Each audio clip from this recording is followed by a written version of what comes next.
Hello everyone, how's it going? In today's video, I'll be showing you how you can add action buttons to your Instagram profile. So let's jump right in.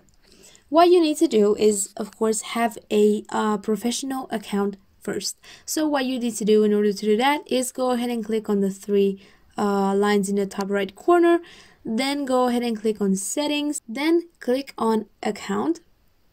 And if you browse and go scroll down, as you can see here is right here, change the type of your account. I've already switched to a professional account. What you need to do is switch to a professional account yourself and then go back, click on edit profile, and here if you go down, you can see that here it says action buttons. I have none active, and you can link different online services so clients can interact with the business to your profile.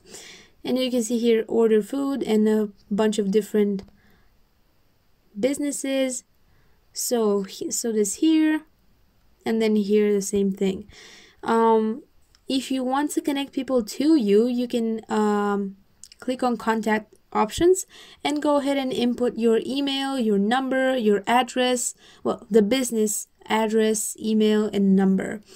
If this video helped you out, don't forget to like it, share it, and subscribe to the channel for more useful tips and tricks. Till next time, have a great day.